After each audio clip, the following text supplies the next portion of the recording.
Hello everybody, the topic I'm going to explain to you now is supply and law of supply. Supply के बारे में आप क्या जानते हैं? What is supply? बताएं ज़रा. Yes, supply is the availability of goods that is available in the market for sale at given market prices. Supply comes from producers, demand comes from consumer. इससे पहले के टॉपिक्स में हमने देखा था कि डिमांड क्या चीज़ है. Demand comes from consumers and supply comes from producers. So producers का क्या माइंड होता है? प्राइस बढ़ेगी तो वो क्या करेंगे? सप्लाई बढ़ाएंगे या कम करेंगे?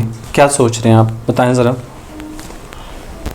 यस, एज अ प्रोड्यूसर अगर आप देखें तो डेफिनेटली प्राइस अगर बढ़ेगी तो एज अ प्रोड्यूसर आपके लिए इंसेंटिव है कि आप ज़्यादा प्राइस पे ज़्यादा सप्लाई दें, सो सप्लाई बढ़ जाएगी. लेकिन अगर आपको as a producer as a seller आपको प्राइस कम मिल रही है तो ज़ाहिर चीज़ मार्केट में सेल करने का आपको बेनिफिट नहीं नज़र आएगा. So you will decrease the supply. So there is positive relationship between price and quantity supplied, और इसको हम एक्सप्लेन करते हैं लॉ ऑफ सप्लाई के through. Supply is availability of goods in the market for sale. अच्छा देखिए, producers जो production करते हैं that is different from stock and that is also different from supply.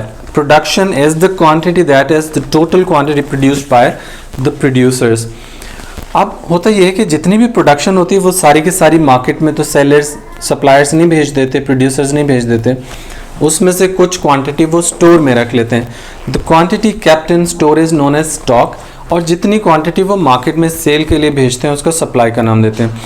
अब फॉर एग्जांपल हम कहते हैं कि ये जो मार्कर है इसको प्रोड्यूस करने वाले ने इसकी 1000 क्वांटिटी प्रोड्यूस की, लेकिन इस 1000 क्वांटिटी को सारी को वो मार्केट में सप्लाई नहीं करेगा, कुछ ना कुछ वो स्टोर में रख लेता है. लेट्स से कि 200 मार्कर्स वो स्टोर में रख लेता है, तो 200 स्टॉक होगा. 1000 प्रोडक्शन थी, 800 वो मार्केट में सप्लाई के लिए भेज देता है, तो 800 उसकी सप्लाई होगी.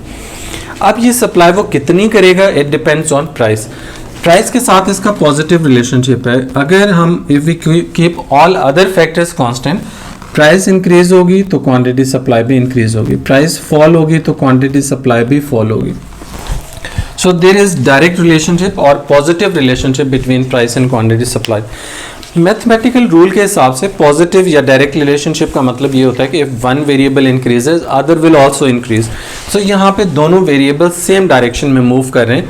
लाइक प्राइस भी बढ़ रही है, क्वांटिटी सप्लाई भी इंक्रीज हो रही है, तो इट मीन्स के इस केस में रिलेशनशिप पॉजिटिव है. प्राइस अगर कम हो रही है तो क्वांटिटी सप्लाई भी कम हो रही है. Both variables are moving in against same direction. इसको एक स्केड्यूल के थ्रू भी हम एक्सप्लेन कर सकते हैं. For example when price is $10 तो quantity supplied is 100 units, so this is quantity supplied. And if price increases, supplier will find it profitable to sell more quantity or supply more quantity into the market for sale purpose. और अगर price और बढ़ेगी तो supplier क्या करेगा, ज़्यादा supply देगा क्योंकि उसको और ज़्यादा प्रॉफिटेबल फील होगा.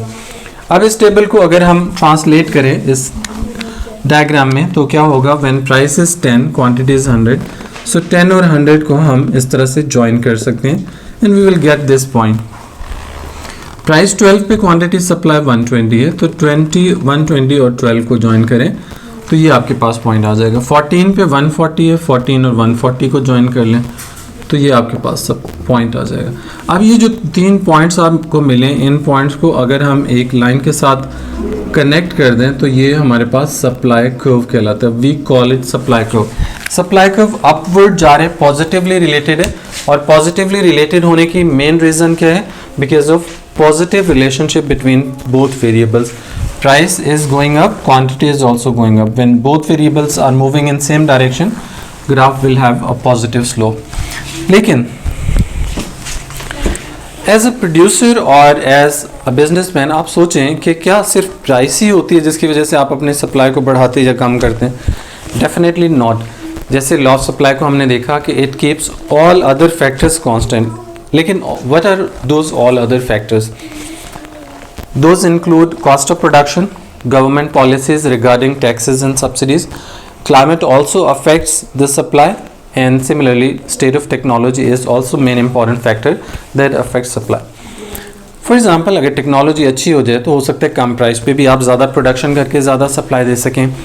What are the other factors and what is explanation of all other factors that affect law of supply? this is explained in the next video.